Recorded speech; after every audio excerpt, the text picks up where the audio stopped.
Hey guys, Aaron Cybertron saying here, and today I've got another VGC 14 battle for you guys. Since you guys are awesome and got 500 likes on yesterday's video, so let's get 500 to continue daily uploads. Anyway, today I have a match that was actually streamed yesterday in the 2014 International Challenge. If you don't know, that's the current Wi-Fi tournament that Pokemon is holding. It's really fun. I'm using a bunch of crazy stuff. You'll see here my 4 Pokemon, Lucario, Miltank, Zapdos, and Talonflame. My opponent, his 4 Pokemon are Gengar, Garchomp, Kangaskhan, and Greninja. I am live streaming a lot of my games through there, so if you don't follow me on Twitch, definitely follow me. It's twitch.tv/KitKatAZ. You can find that in the description below. I'm going to be out tonight for a while, but I should be back around 9:30, 10 o'clock EST, which should be in around 2 hours by the time this video is posted, to stream a couple more games. So catch me on stream there. It's a lot of fun. It's just me talking, playing some music in the background, chatting with the audience, and I had a lot of fun yesterday. Got around 300 viewers, so hope to see you on stream. Anyway, like I said, you'll see my team does feature Miltank, Zapdos, and Lucario, all Pokemon I haven't been able to use yet.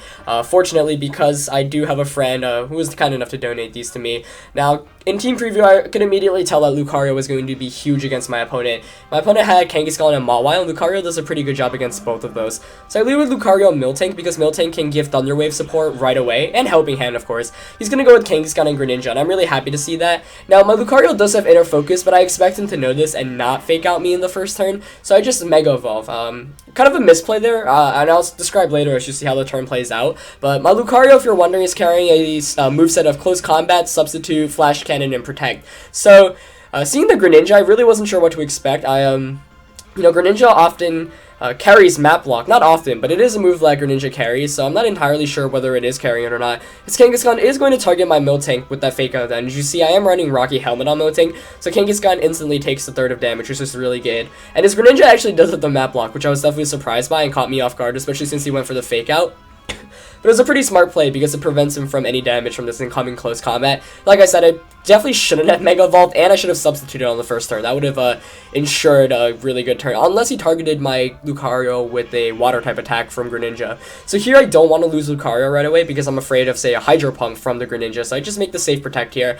My opponent makes a great play, though. He just goes for the Scald. Obviously, Protean is going to change his type back into Water, and he's going to get a lot of damage off onto that Miltank, bringing me down to 65 HP as he reveals the Life Orb. However, I do get a free Thunder Wave onto the Greninja, and that's really good. Now Lucario outspeeds his Greninja, it outspeeds his Gengar, and it outspeeds his Kangaskhan, which is awesome. Now, knowing that I'm faster than the Greninja, I just go for the Close Combat knockout here. There's not much the Gengar can do other than Will-O-Wisp me, and I'm fine taking a Will-O-Wisp since I've got Flash Cannon anyway in terms of offense. So I say, if he doesn't target the Lucario, that's fine, but he just goes for the Miltank target and knocks it out with the Sludge Bomb. So good play by my opponent's end, but one that I'm actually probably more happy about just because I end the turn without a burn. Now he brings in his Garchomp, and I'm kind of concerned about that, but of course Mega Lucario is faster than Garchomp as well. I bring in my Talonflame here, and now I've got some offense, but I don't want to, say, target the Gengar, see a Focus Sash, and not KO the Garchomp. So I go for the double target here into Garchomp. He fortunately doesn't protect with Garchomp, so Talonflame's going to get that Choice Band Brave Bird off. Does around 80%, which is really nice, but it takes a lot of damage as well from the Rocky Helmet and all that. But I am going to get the Flash Cannon off onto the Garchomp as well, and that's going to be a KO. So Mega Lucario picking up 2 KOs already, really proving clutch as Gengar faints here. Garchomp faints. Gengar does launch another Sludge Bomb, but that's going to KO Talonflame. So, really fast-paced game in terms of offense, and now we're tied at 2-2. But I feel really good about my position because I've got Zapdos and Lucario now, and I know that I can just double Protect here to block the Fake Out, then Close Combat Kangaskhan. Lucario, really an excellent Kangaskhan counter because of Inner Focus and the ability to outspeed it after a Mega Evolution. So like I say, I am going to double Protect here to prevent any damage. I don't want a double target Fake Out / Will-O-Wisp burn. And so I just, maximize my chances here. He did just go for a Fake Out Sludge Bomb there, as Lucario does pick up the Close Combat knockout onto Kangaskhan here. So Mega Lucario picking up 3 knockouts in this game. Really awesome job. The Miltank Thunder Wave really helped me out a lot too.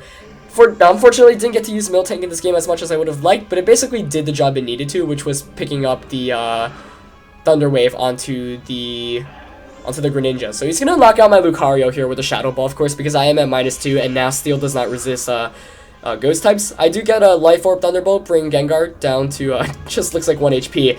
He's going to go with the Destiny Bond to finish up the game, but fortunately, because of the way the VGC tiebreakers work, Gengar is going to faint first, and as a result, I'm actually going to end up winning the game, but he's going to take Zapdos down with me, so going out with a bit of style as Gengar and Zapdos both faint, coming down to a 0-0 win where Mega Lucario was able to KO 3 of my opponent's Pokemon, and the last Pokemon, Gengar, was KO'd by my opponent himself. So that was a fun match, definitely featuring Mega Lucario. Miltank did work too. And if you haven't, if you haven't watched the stream, I'm using Lucario, Miltank, Zapdos, Talonflame. I'm also using Mola. I think that's the right way to pronounce it, which has been really, really fun. I'll get another game up for you guys there tomorrow. But it's a really, really fun team. I've been, I haven't tested it at all, but I basically got a bunch of Pokemon from my friends, and I've had a lot of fun playing it. So definitely tune into my Twitch in the next 2 days to watch me continue my run through the tournament. Hope you guys enjoyed this battle. Like, comment, subscribe, of course, if you haven't already, and I'll see you next time. All right, peace.